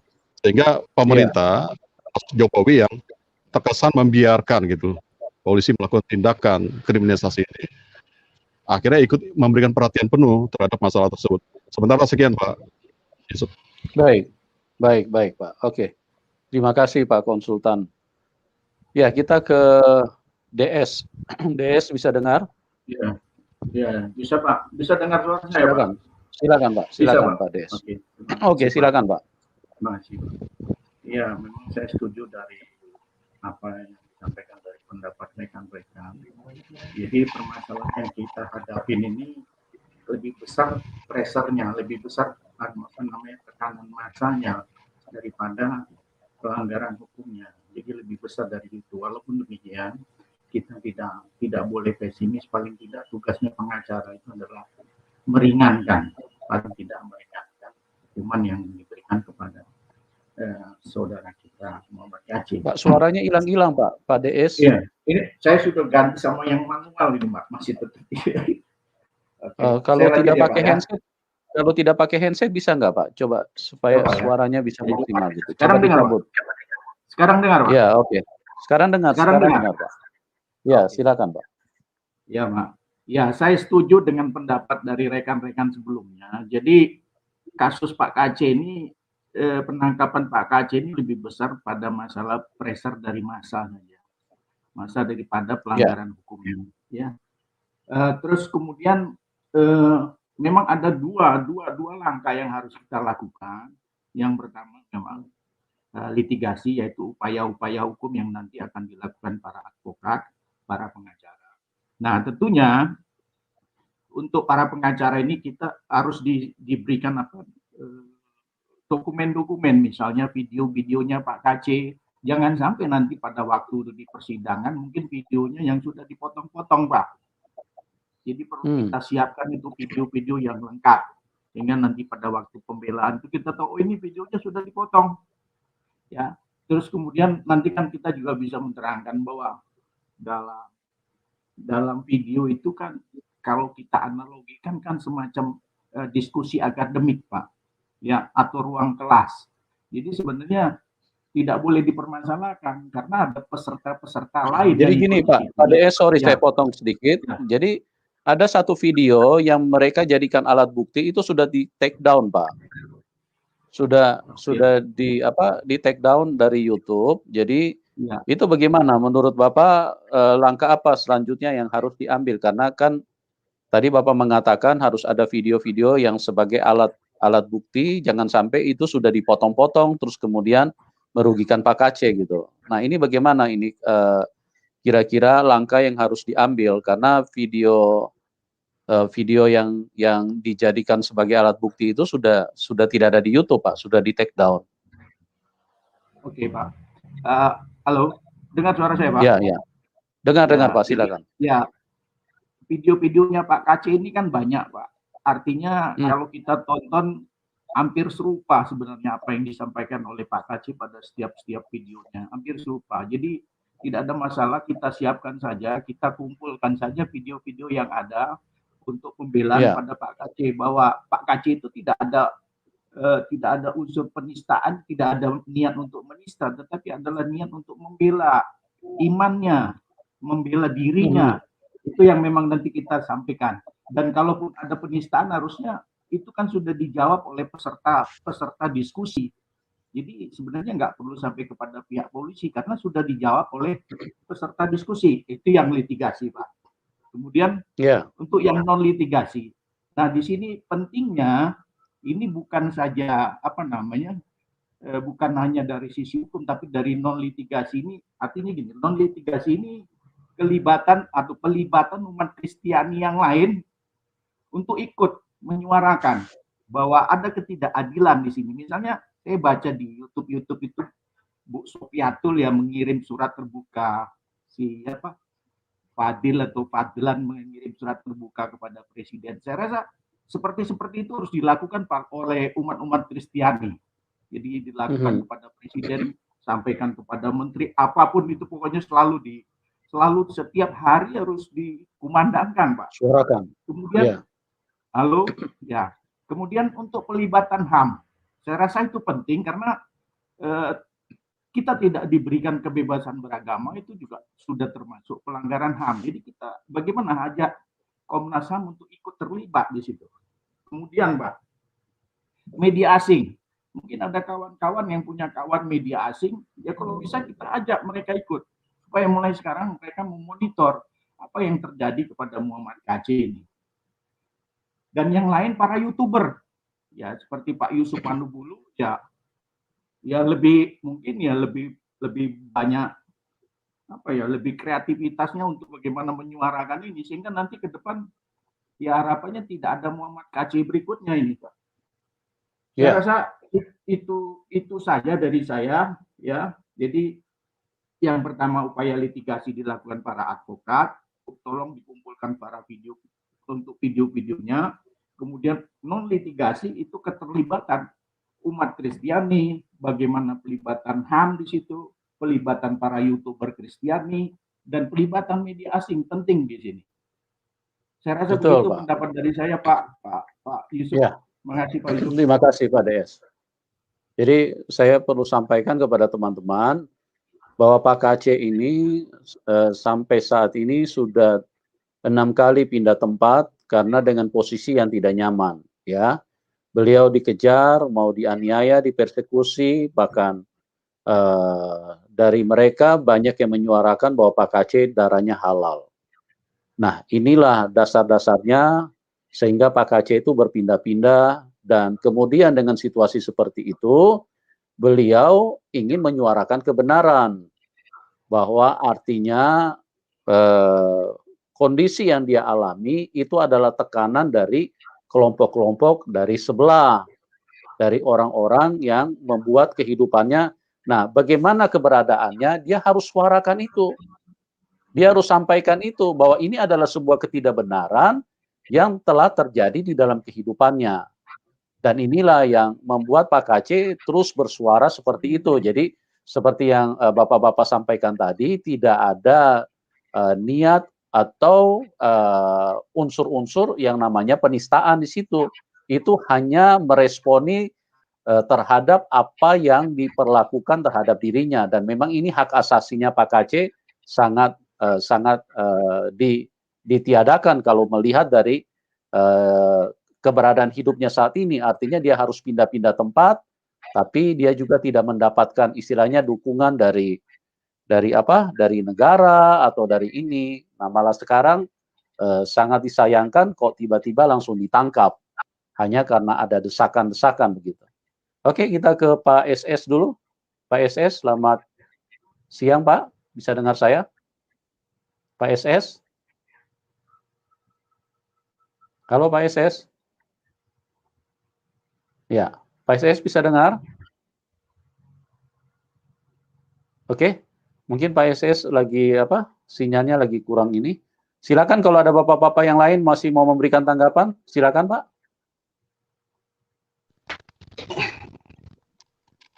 Ya, saya Pak Yusuf. Ya, silakan, Pak, silakan.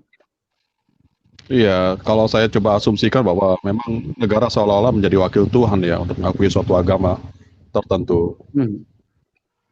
Sehingga terjadi diskriminasi terus-menerus ini. Dan memang kita nggak bisa pungkiri memang terjadi diskriminasi yang berlarut-larut itu juga ini contohnya terhadap kaum Kristen itu lantaran terjadi penguatan politik identitas ya, itu menurut saya ya. Dan juga desentralisasi politik di daerah-daerah. Jadi memang kalau saya coba cermati memang agenda mereka secara latin memang untuk coba menghijaukan Indonesia ini. Dan itu yang tidak diantisipasi oleh pihak-pihak kita gitu loh. Saya sudah mengamati ini dari sejak 10 tahun lalu. Agenda mereka memang mau coba menghijaukan negara ini. Dan persoalannya adalah bagaimana sikap kritis kita terhadap gerakan latin mereka. Nah, itulah yang disayangkan, kita terlalu tidur terhadap masalah tersebut. Kita coba berpikir bagaimana masa depan anak-anak kita. Dan memang itulah yang tadi saya coba tekankan ya. Memang disinilah penguatan yang terus-menerus mereka lakukan melalui perpolitikan dan juga di akar rumput. Identitas mereka makin kuat. Dan ini akan menggeser nilai-nilai kebinekaan. Nah, memang mereka tidak akan mengangkat senjata lagi. Tapi dengan sistem penguatan identitas itu jauh lebih efektif untuk menghijaukan Indonesia ini. Nah, saran saya ya, kita coba mulai melek dari sisi hukum dan melek dari sisi masalah eksternal ya.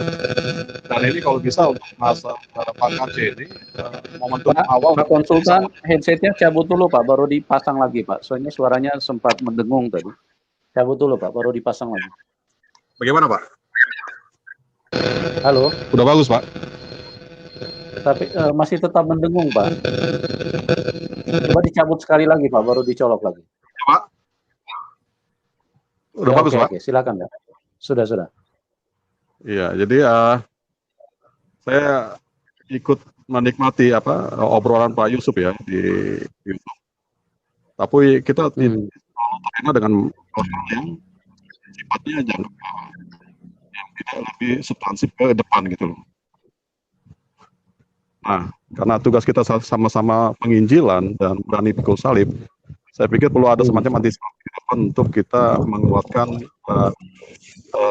identitas kita, baik di mata masyarakat publik dan juga di mancanegara. Nah, itu tadi yang saya coba sarankan, kalau bisa action kita tidak hanya melakukan LT, tapi harus membangun sinergi yang kuat antara kita dengan pihak luar. Nah, di situ yang saya coba harapkan dari Pak Yusuf bisa membuka jalan itu, sehingga ketika pihak-pihak prioritas mau melakukan hal-hal yang sama, mereka bisa mengerem gitu. Karena kita sudah punya kekuatan, keberanian, dan siap pikul salib untuk arogansi dan kemunafikan. Itu sementara itu. Pak konsultan begini Pak, kalau menurut saya begini, kalau menurut saya ini kan negara terlalu lemah Pak di dalam menyikapi tekanan-tekanan atau keinginan-keinginan dari kelompok-kelompok mereka gitu loh. Nah, ini bagaimana langkah-langkah yang menurut Bapak secara hukum itu bisa maksimal? Karena saya melihat kalau ada pihak kekristenan yang memberikan laporan terhadap penistaan-penistaan yang mereka lakukan, itu tingkat dewa itu. Itu bagaimana Pak? Kok negara sepertinya terlalu lemah? Kira-kira langkah apa yang kita bisa ambil Pak? Supaya kita artinya di kelompok yang minoritas ini, paling tidak ya kalau misalnya negara tidak bisa memberikan kedudukan yang sama, paling tidak kita bisa cari solusi yang lebih pas buat kita ini yang dianggap sebagai warga negara kelas 2 ya. Memang sih di dalam undang-undang tidak disebutkan itu, tapi pada prakteknya kita ini benar-benar terabaikan dan teranatirikan gitu. Silakan Bapak berikan pandangan Pak. Bagaimana menurut Bapak? Iya, terima kasih Pak Yusuf. Menurut saya kita perlu ada semacam audiensi ya, baik kepada lembaga-lembaga negara, termasuk dari pihak Kapolri gitu loh, meminta penjelasan terhadap tindakan kepolisian yang terkesan berpihak pada kelompok tertentu. Satu. dan itu harus dilakukan secara cepat pasca ditangkapnya Pak KC. Kedua, kita melakukan pengaduan ke DPR. Coba kita sebentar Pak, sebentar. Pak Konsultan, maksud Bapak kita ajak dialog Pak Kapolri-nya apa bagaimana Pak? perlu ada semacam dialog Pak. Jadi istilahnya itu coba meringankan atau menolong secara maksimal posisi Pak KC, kalau bisa meminta penjelasan dari mereka. Nah, penjelasan itu kan nanti akan jadi bukti kita di pengadilan gitu. Saya yakin Pak, kesulitan untuk menjawab. Makanya tadi di awal saya bilang, kita harus lebih smart dari mereka. Itu yang saya selalu lakukan ketika klien-klien ya. Baik dari pihak jaksa, polisi, dan semuanya kita harus lebih cerdas. Dengan jalan kita menyurati mereka apa bagaimana Pak? Menyurati dan minta waktu dialog. Ya, dialog. Saya yakin mereka nggak bisa jawab itu. Karena kalau saya sih pribadi udah punya bukti nih. Bagaimana Anda bisa menjawab ketika proses? Suaranya hilang Pak. Ya gimana? Halo? Iya. Bagaimana Pak? Kalau Bapak yakin mereka tidak bisa menjawab, bagaimana? Halo Pak Konsultan? Halo Pak, sorry Pak, tadi ada telepon masuk ini. Iya. Silakan Pak, silakan diulang. Jadi menurut Bapak mereka tidak bisa menjawab karena apa Pak?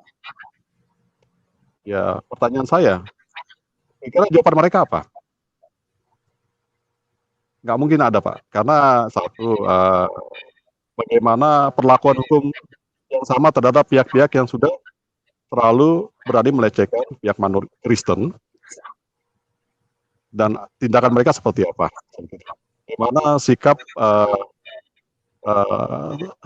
tindakan hukumnya yang sama bagi korban lainnya.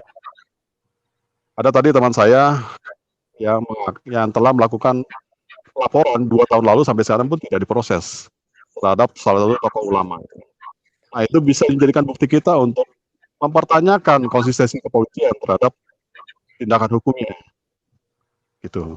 Dan saya pikir sih kalau untuk masalah Pak KC ini, saya pikir dari proses penegakannya ya untuk sementara dugaan saya sih agak terlalu prematur atau bagaimana. Nah, itu perlu kita coba minta penjelasan.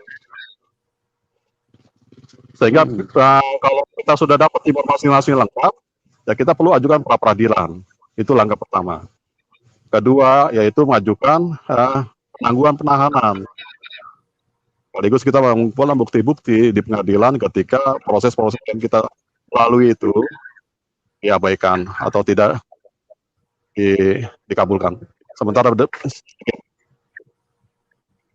baik Pak. Jadi kita memang harus upayakan yang maksimal ya supaya bisa memberikan bantuan hukum kepada Bapak Muhammad KC. Oke, teman-teman yang lain silakan kalau ada yang mau menambahkan. Pak RJ, Pak YP. Iya, saya izin tambah Pak Yusuf. Ya, silakan Pak. Ya, jadi saya rasa kan ini, ini siapa dulu? Ya, silakan Pak YP, silakan. Oke. Kalau saya perhatikan jalan diskusi kita kan berarti ada 2 metode nih yang kita mau sampaikan sebagai pembelaan.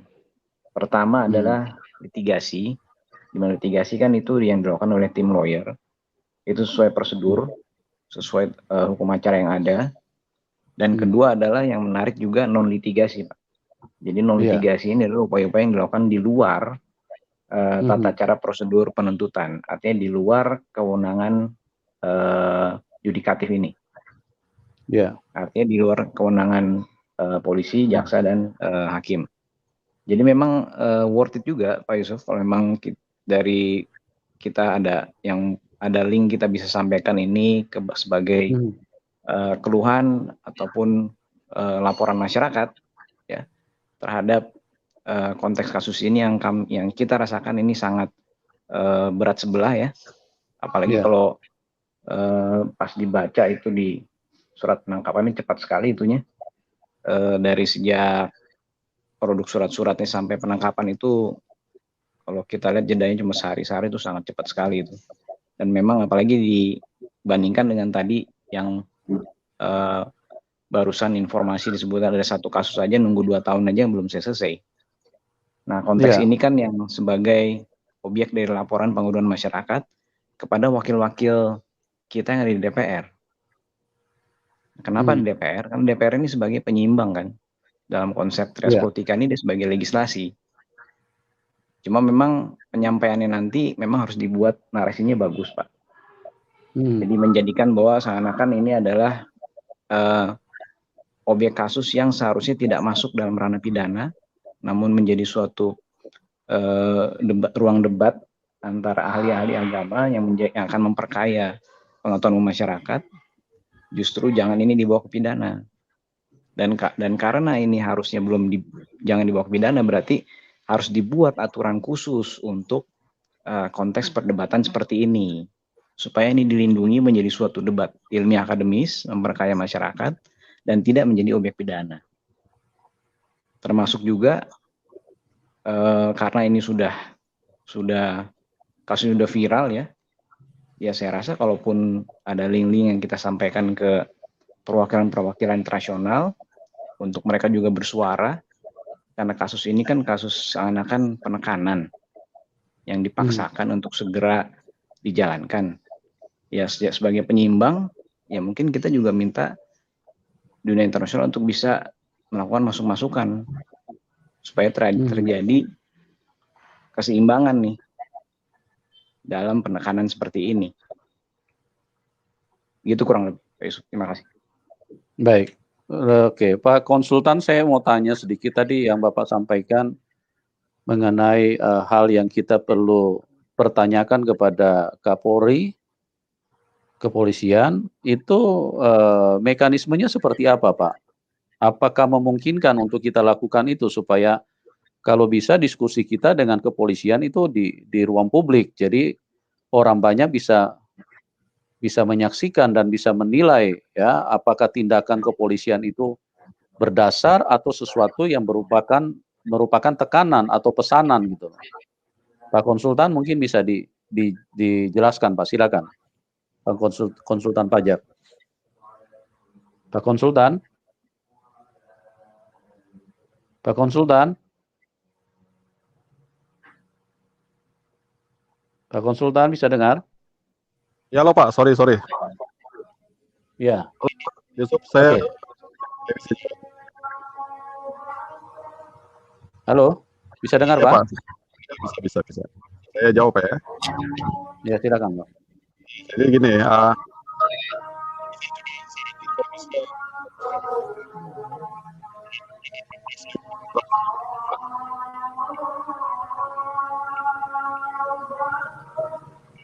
Halo.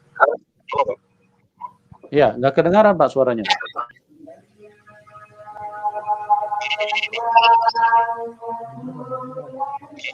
Pak DS juga nggak kedengaran Pak. Pak DS. Iya Pak.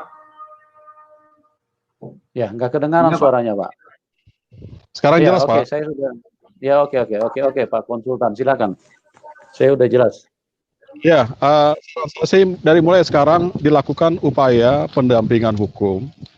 Namun kita kalau bisa dari sekarang mungkin dari sejumlah lawyer yang ada waktu untuk langsung merapat ke Mabes Polri. Ya mudah-mudahan Pak Aceh sudah ada di sana atau kita menunggu. Dari situ nanti kita coba minta ruang terbuka untuk pihak kepolisian untuk koordinasi dengan pihak penyidik dalam transaksi tindakan penyidikan mereka, untuk kami bisa dikasih waktu bertemu dengan pihak Pak Aceh. Dari situ nanti kita bisa secara lisan adanya pemberian kuasa kepada kita sebagai penerima kuasa secara lisan, itu kan sah. Walaupun nanti prosesnya akan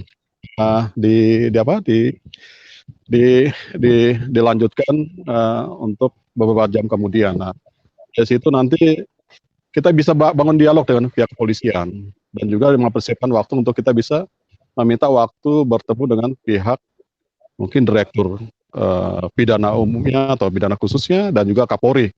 Kita surati sehingga dikasih kesempatan untuk kita bisa beraudiensi dan berdiskusi dengan pihak mereka, gitu loh.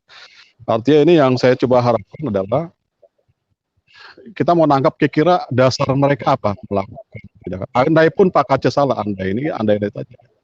Bagaimana tanggung jawab hukum mereka terhadap pihak-pihak yang sudah melecehkan kaum Kristen. Nah, jadi kan ada semacam ambigu dan ketidakkonsisten polisi terhadap perkara yang sama, tindakan pidana yang sama. Nah, itu akan diupayakan.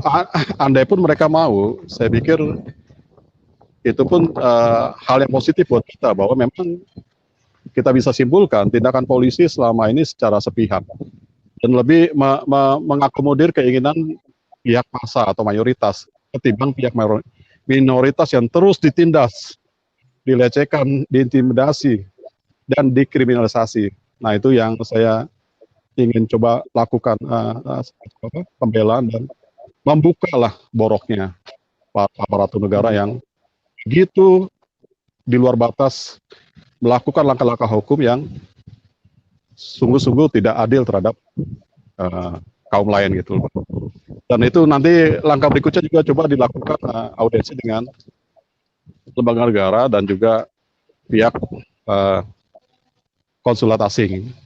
Kita tidak bisa sebatas untuk meminta pendapat hukum, pendapat atau argumentasi mereka, tapi kita perlu tarik pihak-pihak luar untuk ikut terlibat memberikan langkah-langkah yang bisa mengerem pihak kepolisian dalam hal ini yang terus mendiskriminasikan dan kriminalisasi terhadap umat Kristen gitu.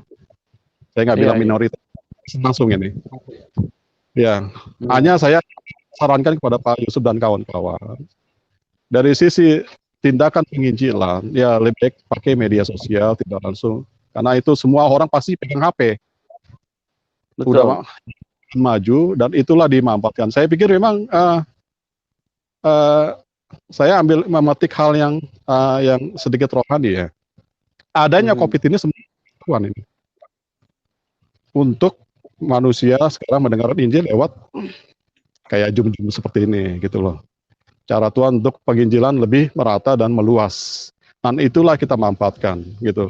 Saya sebenarnya dari dulu mencari Pak Kace nih, kalau bisa disingkirkanlah dia ke tempat yang lebih aman, kalau perlu ke Dubes untuk meminta perlindungan hukum. Nah, ini yang mungkin tidak ada orang yang bisa memberikan arahan seperti itu. Sama dulu waktu Pak Ibrahim ya, saya coba ingin beliau melakukan tindakan-tindakan yang cukup jauh dalam penginjilan, tapi ya mungkin cara dia berbeda dengan cara saya berpikir ya. Nah, untuk tidak mengulangi kaca-kaca yang lainnya ya Pak Yusuf saya lihat terlalu cukup aktif ya dalam mencermati masalah-masalah kriminalisasi dan diskriminasi. Perlu ada semacam ruang diskusi khusus untuk mengantisipasi masalah yang sama. Ya, pasti akan lagi Pak. Jadi ya, jangan kita coba terus menikmati diskusi-diskusi ini, tapi tidak berpikir jauh langkah ke depan seperti apa, bagaimana mengantisipasinya. Saya pikir kita harus lebih cerdas dari mereka, walaupun mereka mayoritas. Kita kan punya pikiran Kristus nih, jadi jauh lebih. Nah, makanya Tuhan bilang kan kita harus berhikmat ini untuk menggagalkan kekuatan iblis ini untuk menghambat penginjilan gitu. Sementara itu Pak Yusuf. Baik. Terima kasih Pak Konsultan Pajak. Oke, teman-teman yang lain ada yang mau ditambahkan? Silakan, teman-teman yang lain. Pak RJ, Pak SS, atau Pak YP, silakan. Apa yang mau ditambahkan? Atau Pak DS? Ya Pak Yusuf. Sebenarnya semuanya itu sudah mewakili semuanya tuh Pak dari pendapat-pendapat tadi. Mungkin kita saring aja. Kalau masalah ke Kapolri sih menurut saya nggak perlu lah. Kalau untuk penekanan kepada pada persoalan penangkapan ya bisa juga kita ke lembaga ombudsman, bagaimana nggak usah lah itu, tapi ke Komnas HAM aja lah Pak kita mainkan. Dan kedua adalah Kompolnas, supaya Kompolnas juga merekomendasikan persoalan ini kan di non litigasi kita. Kalau di litigasinya kita udah siap, udah ini. Di Kompolnas ini kita harus sampaikan ke Kompolnas bahwa ke pihak kepolisian ini kadang-kadang keberpihak di dalam penegakan hukum itu tidak berpihak, selalu berpihak kepada tekanan massa dan dia tidak pada persoalan penegakan hukum. Mungkin di situ aja lah Pak. Kita tadi udah panjang lebar. Nanti saya tadi udah cukup itu aja. Dan saya sudah lihat kayaknya kita sudah mulai mendapatkan langkah gerak untuk membela Pak Muhammad Kacik kalau memang diizinkan. Ya, baik. Terima kasih Pak RJ. Oke, teman-teman yang lain masih ada yang mau ditambahkan sebelum kita closing? Saya cukup Pak Yusuf. Oke. Pak DS, masih ada yang mau ditambahkan? Pak DS? Oke, baik. Pak DS bisa dengar? Pak DS? Oke, Pak Konsultan Pajak masih ada mau ditambahkan Pak? Sebelum kita ini close. Pak Konsultan Pajak? Iya Pak. Saya pikir sih saran saya, ya harapan saya ya pengguna medsos ya perlu dalam hal memberikan ekspresi di media sosial. Sejauh yang saya tangkap sih memang sebenarnya tidak ada kesalahan, karena memang pada dasarnya asas kemerdekaan mengeluarkan pendapat kan sudah diatur di Undang-Undang Dasar 45 itu, kalau nggak salah di pasal 28 itu ya. Nah itu yang perlu kita coba berikan edukasi kepada pihak penegak hukum, ke pemerintah gitu loh. Ini sampai kapan kriminalisasi dan penindasan ini terus dilakukan terhadap minoritas? Anda taat peraturan atau tidak gitu? Peraturan perundang-undangan di Undang-Undang Dasar sudah jelas itu kok. Kemerdekaan mengeluarkan pendapat itu apalagi sebatas diskusi dan coba berdebat, ya itu hal-hal yang lumrah lah. Berbeda ketika itu disampaikan di luar publik tanpa ada dasar-dasar yang penunjangnya. Nah ini ya yang saya pikir tetap dari bapak-bapak dan ibu-ibu yang rutin melakukan penginjilan di media sosial, lakukanlah itu, dan perlu juga semacam memberikan edukasi ada argumentasi hukum juga ditambahkan pada pihak mereka gitu loh, sehingga mereka bisa paham, karena kan ya kelemahan dari mereka kan merasa tersinggung langsung lakukan langkah hukum. Nah, kalau bisa ditambahkan juga nilai-nilai hukumnya kepada pihak mereka. Dan juga kalau bisa secara menyampaikan sesuatu yang sifatnya pelayanan dan perbedaan dari sisi doktrin teologi, harus disepakati dulu bahwa ini berdialog, berpendapat, kalaupun ada perbedaan jangan dibawa ke hati. Saya pikir ya mungkin lebih smart lagi lah kita dalam menyampaikan Injil itu. Pasti masuk ke telinga mereka, hanya jangan sampai mereka menimbulkan rasa kepahitan gitu ketika cara-cara menyampaikan pendapat kita dari sisi firman Tuhan itu terlalu ekstrim itu. Sementara itu dulu Pak Yusuf. Baik Pak. Oke.